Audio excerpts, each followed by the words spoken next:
ফোরাত নদী থেকে স্বর্ণের খনি বের হবে। আর ফোরাত দক্ষিণ পশ্চিম এশিয়ার একটি নদী।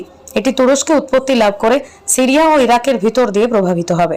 দজলা নদীর সঙ্গে মিলিত হচ্ছেন এবং পারস্য উপসাগরে গিয়ে পতিত হয়েছে। ফোরাত ও দজলা নদীর পানি ব্যবহার করে প্রাচীন মেসোপটেমীয় সভ্যতা বিকাশ লাভ করেছিল। প্রাচীন সুমেরীয়, ব্যাবিলিয়ান এবং অসিরীয় সভ্যতা বিকাশ লাভ করেছিল এই নদীকে ব্যবহার করে। ফোরাত নদী 2800 কিলোমিটার দীর্ঘ। এর অববাহিকার আয়তন প্রায় 5000 বর্গ কিলোমিটার। এর মোট অববাহিকার মাত্র 30% তুরস্কে অবস্থিত। এর 90% পানির উৎস হল তুরস্কের উচ্চভূমি। ফোরাত নদী গঠিত হয়েছে দুটি নদীর মিলনে।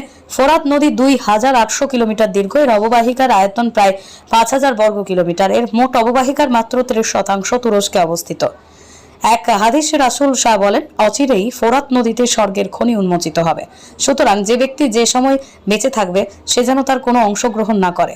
হাদিসের ব্যাখ্যায় শাইখুল ইসলাম তাকিউস